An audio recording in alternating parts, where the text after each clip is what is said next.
here at the site where St. Anthony, then Fernando Bulhões, was born.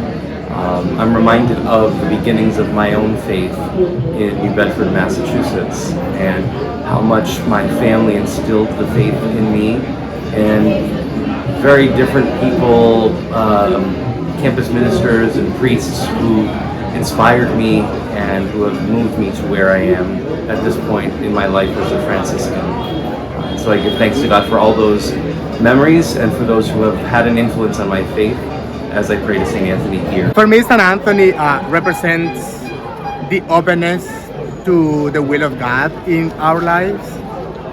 Remember that he wanted to be something, and God called him to do something else. And I think that's the message I take for myself, despite what I want or what I think I need.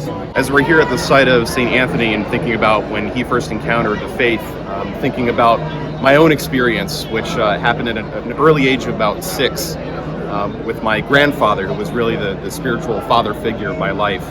And I was super into wearing baseball hats. And I remember whenever we went to Mass together, I'd sit down in the pew with him and he'd rip the hat off my head and throw it on my chest. He'd also make sure that I always genuflected before I entered the pew. And so all these like motions started some questions of myself about like, what are we respecting here? What is it that we're trying to reverence? And it wasn't until he brought it all together by telling me, actually right before he had passed, of remember that if you're not praying, you're dying. And I think of the times when prayer got me through a lot of difficult moments, but that's really when the faith began for me.